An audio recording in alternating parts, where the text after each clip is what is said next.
Bonjour à tous et bienvenue dans ce live Facebook Wamise sur les chats et sur les chiens. J'espère que vous allez bien. Comme d'habitude, on va attendre d'être un petit peu plus nombreux avant de commencer à répondre à vos questions.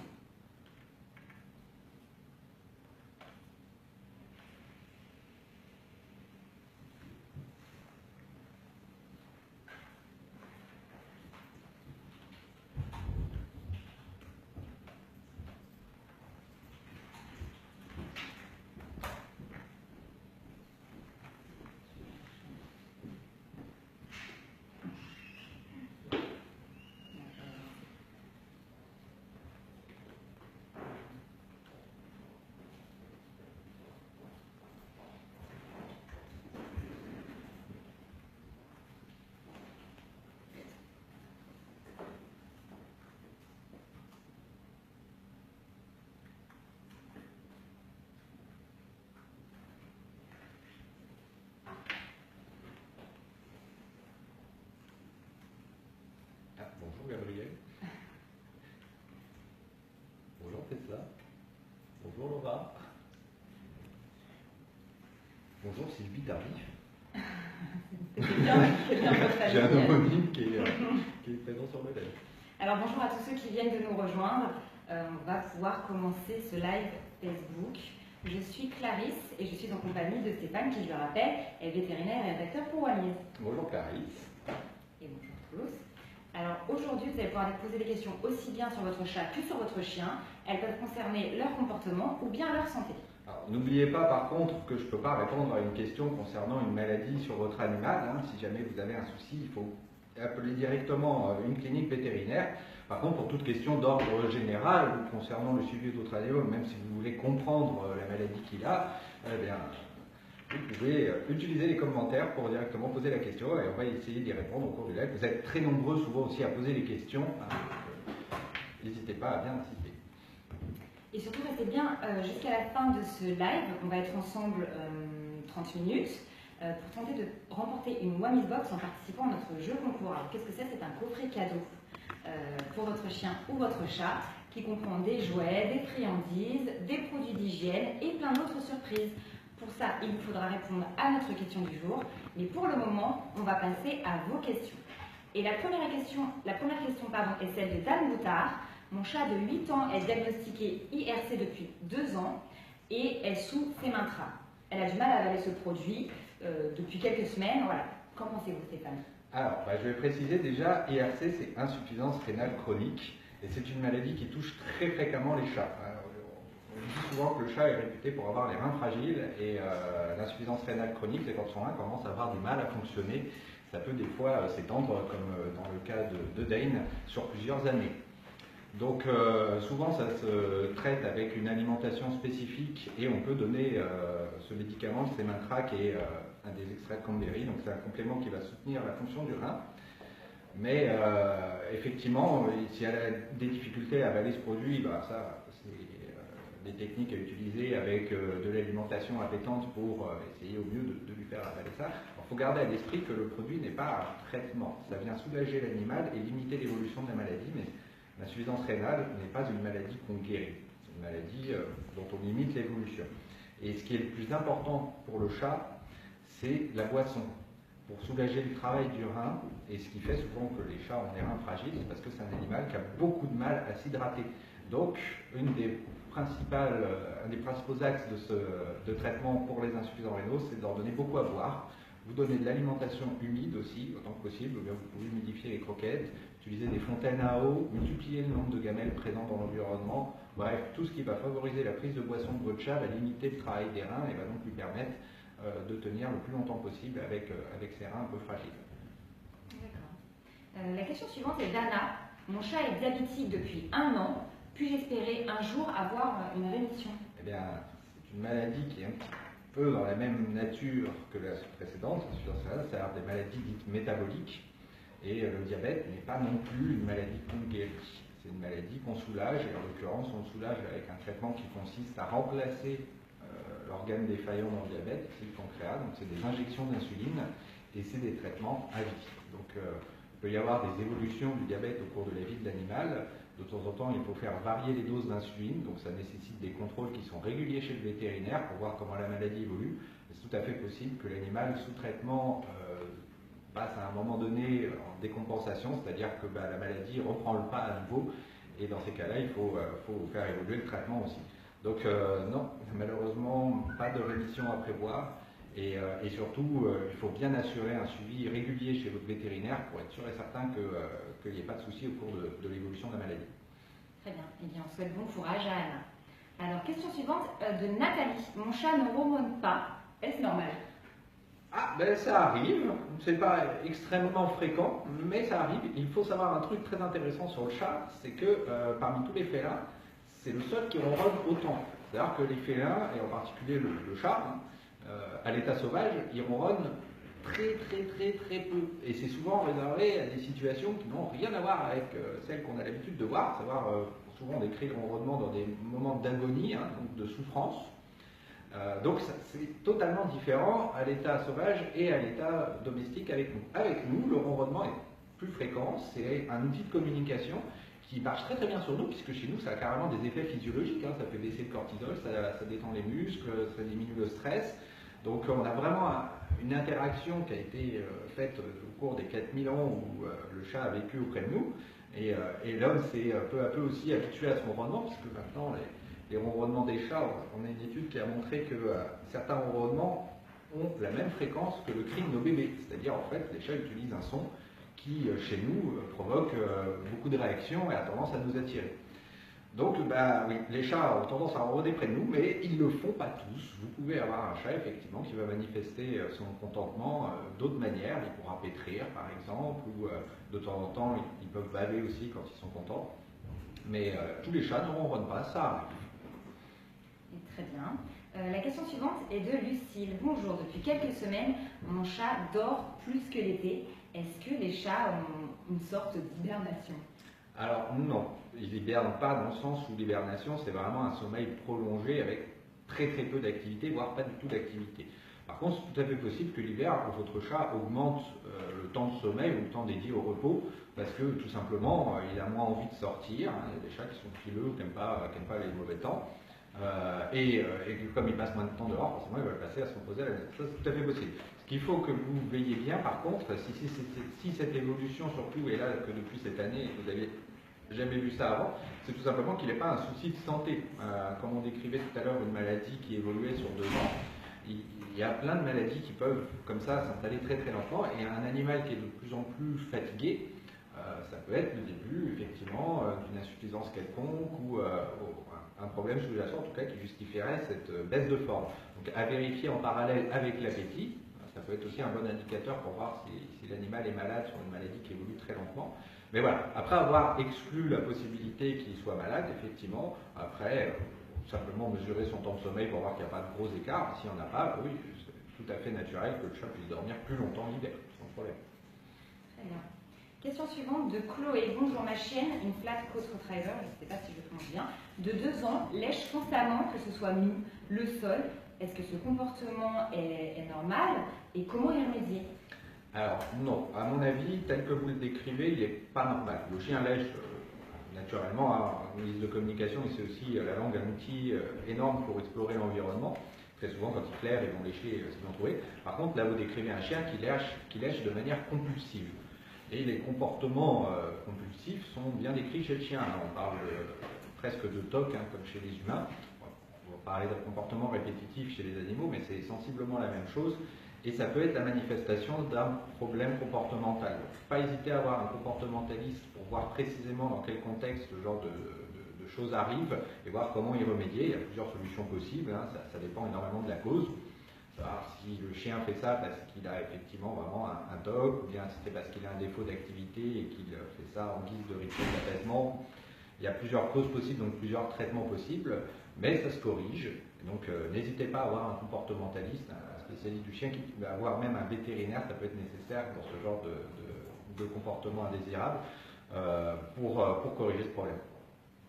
Très bien. Alors, la question suivante, et elle m'intéresse aussi, j'ai moi-même ce problème avec ma chienne. Une question de Mel, comment aider nos animaux à avoir une meilleure haleine?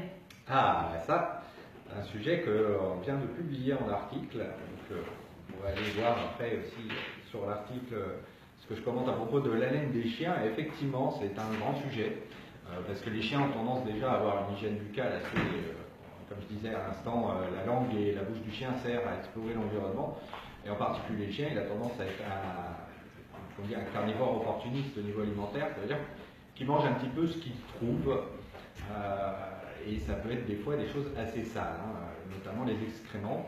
C'est une des principales causes d'halitose, c'est-à-dire de mauvaise haleine, quand le chien mange soit les crottes des chats, ou ce qu'il va trouver dehors, d'autres chiens, ou parfois même les siennes. Donc ça, c'est un problème de comportement qui peut avoir plusieurs origines, et c'est pareil, à voir avec un éducateur ou un comportementaliste vétérinaire pour corriger ce type de problème. Et après, naturellement, il ne faut pas exclure tout ce qui va être d'ordre hygiène buccale. C'est-à-dire que dès qu'il y a du tartre dans la gueule du chien, on risque d'avoir associé à ça une mauvaise haleine, et pour ça, le traitement, c'est d'aller faire un détartrage chez le vétérinaire et pas hésiter à discuter avec lui éventuellement des mesures à installer pour limiter le dépôt du tartre. Ça va être des croquettes, des lamelles dentaires, même des dentifrices ou des brosses à dents pour chien, plein de solutions utilisées en fonction des chiens et de la vitesse à laquelle l'hygiène buccale évolue. Est-ce que vous déconseillez de donner des friandises? Parce que je pense à mon cas, donc la chienne ne mange pas forcément tout ce qu'elle trouve, ne mange pas d'ailleurs tout ce qu'elle trouve, les excréments, etc. Elle a quand même une mauvaise haleine. Ouais. On a voulu brosser les dents, mettre du produit, etc. C'est peut-être le cas de cette personne également. Est-ce que ce serait peut-être les friandises, en dehors des croquettes? En général, c'est lié à l'alimentation, c'est juste. Les friandises ne sont pas tant ce qui vont agir, parce que c'est pas tant le fait que ce soit chargé en sucre ou des choses comme ça, c'est plutôt la consistance des friandises qui va jouer sur en fait un brossage naturel des dents, à savoir c'est justement les lamelles dentaires qui sont vendues pour ça sont des friandises, c'est pas quelque chose qui va nourrir le chien, c'est gadget et c'est travaillé pour être appétant et attirant pour le chien, mais la consistance est telle qu'en fait le chien est obligé de mâcher pendant longtemps, et ça va abraser les dents et limiter le dépôt du tartre. Okay. Donc c'est la même chose avec les croquettes. Un chien qui est sous régime sec, croquette, a tendance à avoir moins de tartre qu'un chien sous régime ménager ou barf ou humide, les pâtés, parce que évidemment ça a tendance à plus se déposer sur les dents et à mettre plus de tartre plus rapidement.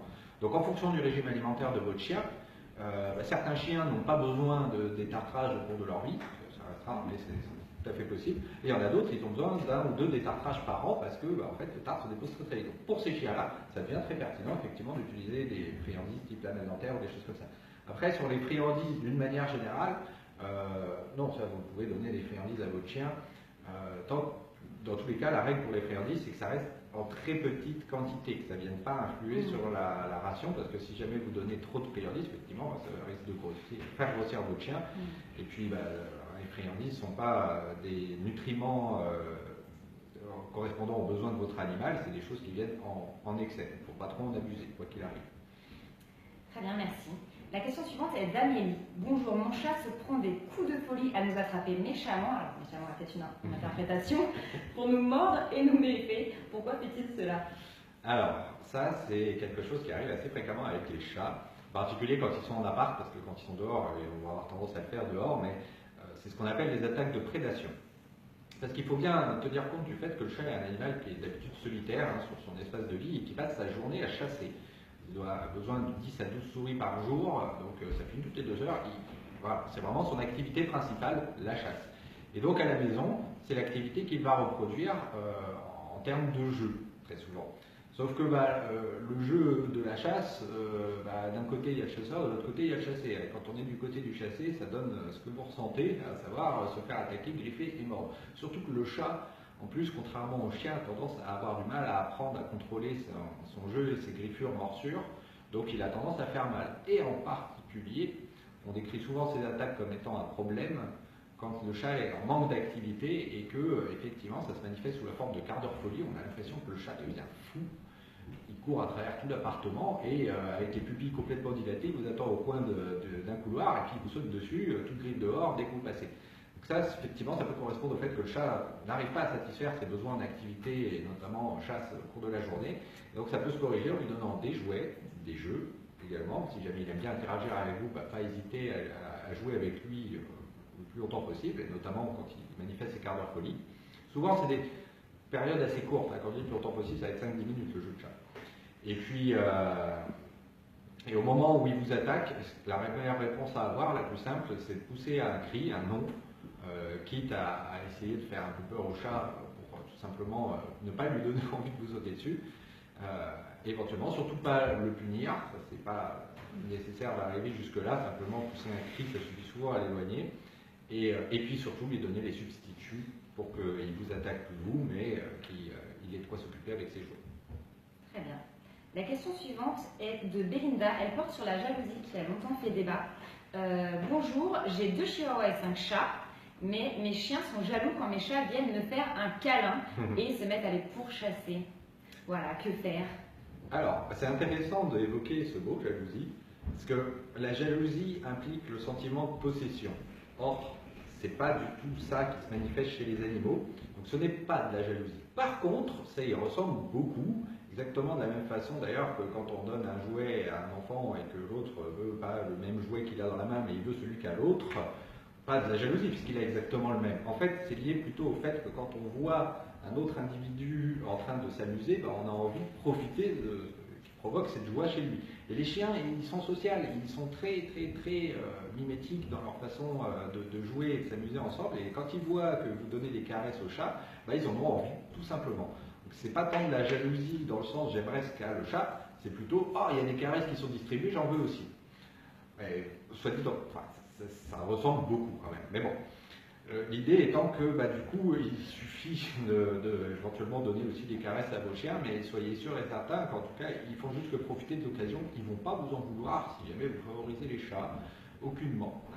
Si jamais vous ne donnez pas les caresses à ce moment-là et que vous les donnez plus tard, le chien sera content de les recevoir. Et si après il court derrière votre chat, c'est aussi parce que bah, ces moments où vous êtes en interaction avec les chats et donc où il y a potentiellement distribution de caresses, tout ça, ça va exciter le chien, donc potentiellement provoquer des jeux derrière. Et si jamais ils se mettent à vouloir accéder aux caresses et à faire partir le chat, que le chat commence à courir, ça peut stimuler aussi le chien sans aucun souci. Très bien. Question suivante de Lucie. Bonjour, suite à un déménagement, mon chat pétrit et mordit beaucoup. Des coussins, des couvertures, voilà. Il ne faisait pas ça avant. Est-ce que c'est normal?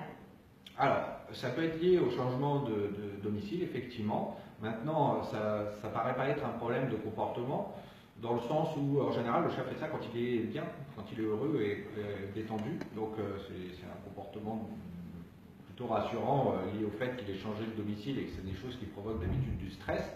Le fait qu'il soit approprié de nouvel espace en allant pétrir à différents endroits, non, je ne verrais pas ça comme un problème à partir du moment où il ne détruit pas les objets naturellement qu'il pétrit. Très bien. Alors, question suivante de Sylvette. Bonjour, j'ai une petite chienne de 7 ans qui est très stressée. Lorsque je l'emmène à l'extérieur de la maison, pour elle, les balades ne sont pas du tout une partie de plaisir. Elle tremble, se jette partout. Voilà. Que faire pour qu'elle se sente mieux? Est-ce que peut-être qu'il faut passer à un comportementaliste? Voilà. Effectivement, là, ça peut être le travail d'un comportementaliste. Alors, à voir avec un comportementaliste vétérinaire, parce que dans des situations d'anxiété très fortes, l'aide médicamenteuse qu'il peut apporter est très utile. Ça aide les rares cas où moi j'aime prescrire dans ce genre de situation. Effectivement, ça aide au chien à moins avoir peur et à se concentrer. Mais sinon, après, le reste, le gros du travail, ça va être la thérapie comportementale qui peut être très facilitée avec l'aide d'éducateurs. Pour le coup, il s'agit de renforcer les balades à l'extérieur, tout en donnant au chien, en fait, déjà le sentiment qu'il n'a pas à avoir peur de ses balades, et en plus, qu'il y a des choses agréables à y trouver dehors. Donc, face à un chien qui a pu vivre des traumatismes, je ne sais pas du tout pour quelle raison il a peur des balades, mais en imaginant, elle a 7 ans, imaginons que vous l'ayez adopté, que vous ne connaissez pas son passé, bon, on ne saura pas en tout cas pourquoi elle a peur, mais pour le corriger, il faut diminuer cette peur, effectivement, diminuer ce stress. Et donc en méthode positive, c'est une méthode très efficace pour aller vraiment vers quelque chose de périn chez le chien, avoir vraiment un chien qui va être apaisé en bien-être avec les balades, mais c'est une méthode souvent qui prend du temps. Donc voilà, l'aide avec un éducateur, ça peut être très pertinent dans ce genre de cas. Les renforcements, ça va consister principalement à lui donner des récompenses, que ce soit des récompenses alimentaires, et ça va se faire surtout très progressivement. Vous allez commencer par explorer le devant de votre maison, puis élargir en cercle concentrique, au fur et à mesure que votre chien ne présente pas de peur et apprend à connaître l'espace à l'extérieur de la maison. Très bien. Question suivante de Géraldine. Bonjour, j'ai mon chat, un mâle de 9 ans, qui est pourtant castré, mais il marque son territoire partout et aussi dans la maison. Voilà, ça s'est beaucoup amplifié. Auriez-vous des pistes qui expliqueraient un tel comportement? Alors, la malpropreté des chats, c'est un grand sujet. On ne parle pas forcément de marquage, hein, ça dépend énormément comment le chat urine, mais enfin effectivement un mâle, bon, il est castré. Bon. Mais si jamais il marque que en hauteur, effectivement, on va penser à du marquage. Mais si jamais il urine sur des coussins ou qu'il va gratter, ça c'est juste de l'élimination, pas du marquage. Et pour le coup, de toute façon, ça ne va pas changer grand-chose au traitement. C'est une maison, a priori, la question se pose de savoir s'il sort. Ça va être assez intéressant de savoir si effectivement il fait ses doigts à l'intérieur alors qu'il a accès à l'extérieur, c'est pas tout à fait normal. Et si jamais il ne sort pas, le traitement va certainement passer par la modification de ces aires d'élimination, notamment l'ajout de litière, ou bien changer de substrat, changer le type de litière couverte ou non couverte, enfin, faut jouer là-dessus. Et si jamais vous ne voyez pas de solution à arriver avec ces quelques changements, il ne faut pas hésiter à avoir un comportementaliste parce que la malpropreté de chat a beaucoup de causes. Ça peut être lié aussi au stress, ça peut être lié à un problème biologique. Hein, on va voir avec vétérinaire dans ce genre de cas, c'est pas aussi contre-indiqué. Voilà, une fois que vous aurez fait cette consultation, vous aurez éventuellement des indications plus précises par rapport à la cause qui provoque cette malpropreté et donc plus efficace. C'est notamment ces consultations-là sont très pertinentes à faire à domicile parce que ça permet d'appréhender le chat vraiment sur son espace de vie, de voir où sont disposées les litières, de voir comment est agencé l'appartement. C'est beaucoup plus facile derrière pour proposer des thérapies efficaces sur l'endroit où mettre la litière pour que le chat l'utilise, etc. Très bien. Alors, question suivante d'Ophélie, qui est assez spécifique. Elle a un teckel croisé Jack de 14 ans. Elle commence à être sourde et elle demande quelles sont les astuces qu'elle peut utiliser pour qu'il ne soit pas en danger en balade. Ah, c'est une très bonne remarque, parce qu'effectivement la surdité, c'est pas un handicap que le chien vit mal, hein, mais par contre, c'est un handicap en termes de communication et d'appréhension des dangers, parce que c'est principalement à ça que sert l'audition, effectivement. Bah, la meilleure sécurité qu'il puisse avoir, c'est vous, tout simplement. C'est-à-dire que vous surveillez votre chien, et voilà, vous avez soit le cas en laisse, bah, vous avez un lien directement avec lui pour communiquer, éventuellement, hein, en donnant tout simplement des petits à-coups, éventuellement, vous pouvez diriger votre chien. Pas des coups de laisse, hein, je parle juste avec le doigt, vous pouvez transmettre des informations et entraîner votre chien à éventuellement tourner la tête vers vous quand vous l'appelez de cette manière. Et puis bah, sans laisse, là pour le coup, ça va être un petit peu de la même nature que le rappel. Si vous avez réussi à lui apprendre le rappel, vous trouvez le moyen en fait de faire en sorte que votre chien vous surveille visuellement assez régulièrement pour pouvoir capter son attention si jamais vous voyez un danger qui approche et pouvoir le rappeler près de vous tout simplement. Ça va être exactement comme pour le rappel finalement. Très bien. Une question de Clara. Mon chat de 6 mois bientôt ne pense qu'à manger. Il va même terminer l'autre gamelle de l'autre chat de 16 mois. Que faire? Alors déjà pour vous rassurer, le fait qu'il pense qu'à manger, ben c'est tout à fait normal. C'est ce que j'ai expliqué tout au début du live. Le chat est un animal qui passe sa journée à chasser. Donc en fait, j'avais dit 10 à 12 souris par jour, imaginez bien que ça fait une toutes les 2 heures. Donc il faut les trouver les souris. Et quand il vient de finir une souris et puis qu'il y en a une autre qui passe dans son champ de vision, il va lui sauter dessus et la manger tout de suite. Donc très fréquemment, les chats, à peine ils viennent de finir un repas, si jamais il y a une autre occasion de manger juste à côté, ils ne vont pas hésiter et aller se servir à manger. Donc c'est tout à fait normal. Ce qui est très important de contrôler pour votre chat, c'est la quantité de nourriture qu'il mange sur la journée. L'idéal étant qu'ensuite cette quantité de nourriture soit répartie le plus régulièrement possible, hein, avec 10 à 20 repas. Mais si jamais il fait un repas et qu'ensuite il va finir à faire un autre repas dans la gamelle à côté, ça ne pose aucun souci, tant que la quantité que vous mettez à donner pour vos 2 chats ne soit pas supérieure à leurs besoins, auquel cas ils risqueraient de grossir. Très bien. Question suivante de Martine. Mes bichons ont 6 mois et ils ne sont pas encore propres. Que dois-je faire pour leur éducation? Elle les met régulièrement dehors et pourtant ils continuent de faire à l'intérieur. Que faire? Pour l'éducation à la propreté, globalement, le plus simple est d'attendre les moments propices où vous savez qu'ils vont avoir tendance à éliminer et les emmener dehors pour qu'ils éliminent à ce moment-là et de renforcer positivement, hein, donc en donnant des récompenses, le fait qu'ils fassent dehors. Il ne faut surtout pas punir le chien quand vous découvrez les dégâts à l'intérieur. Éventuellement, vous pouvez intervenir en renforcement négatif si jamais vous le surprenez. Donc là, moi je prends souvent l'image de quelqu'un qui est derrière une vitre et qu'on sait être en colère juste à sa gestuelle, la manière dont il bouge les bras et tout ça. Donc vous faites des grands mouvements, poussez des grands cris, vous interrompez le chien au moment où il fait ses doigts. Là, vous l'emmenez dehors, il s'exécute et là, vous récompensez. ça, on peut faire une économie. Mais si vous ne surprenez pas, juste avant ou pendant qu'il fait, ça ne sert à rien de punir. Et après, à l'extérieur, avec les renforcements positifs, petit à petit, le chien, par association, finit par comprendre que à l'extérieur, c'est cool de faire ses besoins, alors qu'à l'intérieur, il ne se passe pas forcément grand-chose, voire il se passe des choses négatives. Donc, c'est vraiment du renforcement positif. Et si jamais vous n'y arrivez pas, n'hésitez pas à avoir un éducateur pour 1 ou 2 séances à peine. C'est une belle démonstration, souvent, permet de faire les choses beaucoup plus simplement que de longues explications. Finalement, vous ne comprenez pas forcément ce qu'on attend de vous derrière. Le plus important dans ce genre d'éducation, c'est d'arriver à communiquer avec son chien. Et pour le coup, c'est vrai que chaque chien étant différent, des fois, les techniques utilisées, il y a des petites nuances qui ne sont pas forcément faciles à expliquer. Et oui, donc il va falloir s'adapter sur votre chien en particulier pour bien lui faire comprendre que dehors c'est bien et à l'intérieur c'est pas bien. Donc des fois, effectivement, 1 ou 2 séances d'éducation permettent de régler ce genre de soucis de propreté, surtout quand ça se prolonge à partir de 4, 5, 6 mois. Et là, effectivement, le chien est censé maîtriser la propreté sans aucun problème.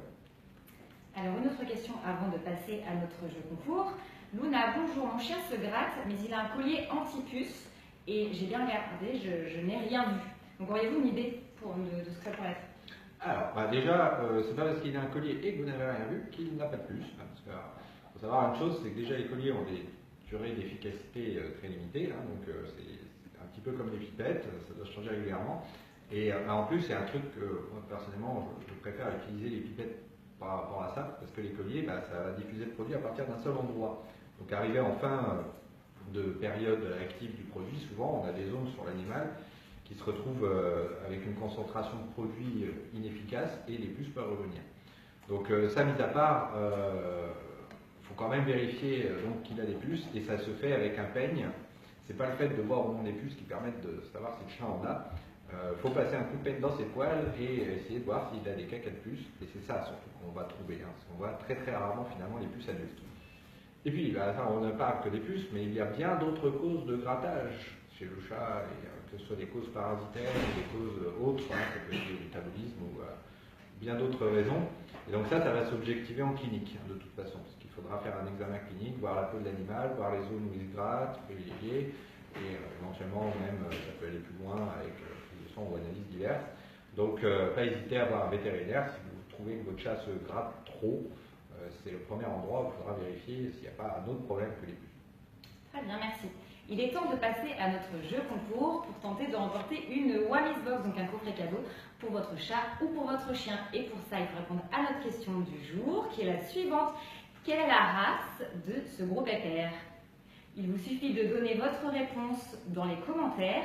Un gagnant sera tiré au sort parmi les bonnes réponses et sera ensuite contacté en boîte privée. Il faut donc bien regarder la rubrique autre de votre boîte privée. Voilà, on va peut-être poursuivre encore avec 1 ou 2 questions. Alors, question suivante de Marie. Bonjour, mon chihuahua ne fait qu'aboyer. Que puis-je faire? Alors ça va être de l'éducation, globalement. Il faut lui apprendre effectivement à ne pas aboyer. Mais il faut aussi éventuellement voir. Le chihuahua a tendance à être un animal qui communique beaucoup avec la voix, par rapport à d'autres races. Mais vous pouvez vous demander aussi éventuellement pourquoi est-ce qu'il aboie autant. Est-ce qu'il y aurait un souci lié au fait qu'il n'obtient pas assez votre attention, qu'il n'a pas assez d'activité au cours de la journée, ou combien de temps il passe tout seul à la maison, voilà. Des petits phénomènes comme ça à prendre en compte éventuellement. Et après, si jamais il n'y a pas de souci de ce niveau-là et que c'est juste qu'il est très bavard, effectivement, il va falloir lui apprendre à se taire. Et en général, d'ailleurs, on apprend à se taire à un chien en lui apprenant à aboyer. Une fois qu'on a l'ordre d'aboyer, c'est facile de lui apprendre à se taire après lui avoir demandé d'aboyer. Donc ça va se faire en renforcement positif aussi, ça se fait très bien avec cette méthode-là. Et puis si jamais vous avez des difficultés avec les récompenses à vous faire comprendre de votre chien, pareil, comme d'habitude, pas hésiter à avoir un éducateur, c'est une belle démonstration au mieux quand même du sport. Surtout s'il y a des problèmes d'hyperattachement, ça peut arriver. Et en particulier, effectivement, si la cause des aboiements, c'est lié à un problème de comportement dont vous avez du mal à voir l'origine. Là, ça c'est évident, il ne faut pas hésiter à avoir un éducateur ou un comportementaliste vétérinaire dans ce genre de situation. Eh bien, on arrive à la fin de ce live Facebook. On va vous dire la réponse. Quelle était la race de ce gros pépère? C'est un Beethoven. Ah non, c'est pas une race de chien, ça. C'est un Saint-Bernard, mais célèbre pour être un acteur dans le film Beethoven qui commence ça a déjà daté, hein. En effet, en effet. Ah, Alors, ça verra. malheureusement, on n'a pas pu répondre à toutes les questions, mais vous pouvez les poser sur wamis.com dans la rubrique questions-réponses et un de nos experts y répondra. Et voilà, quant à nous, on vous dit à mercredi prochain. À bientôt. À bientôt.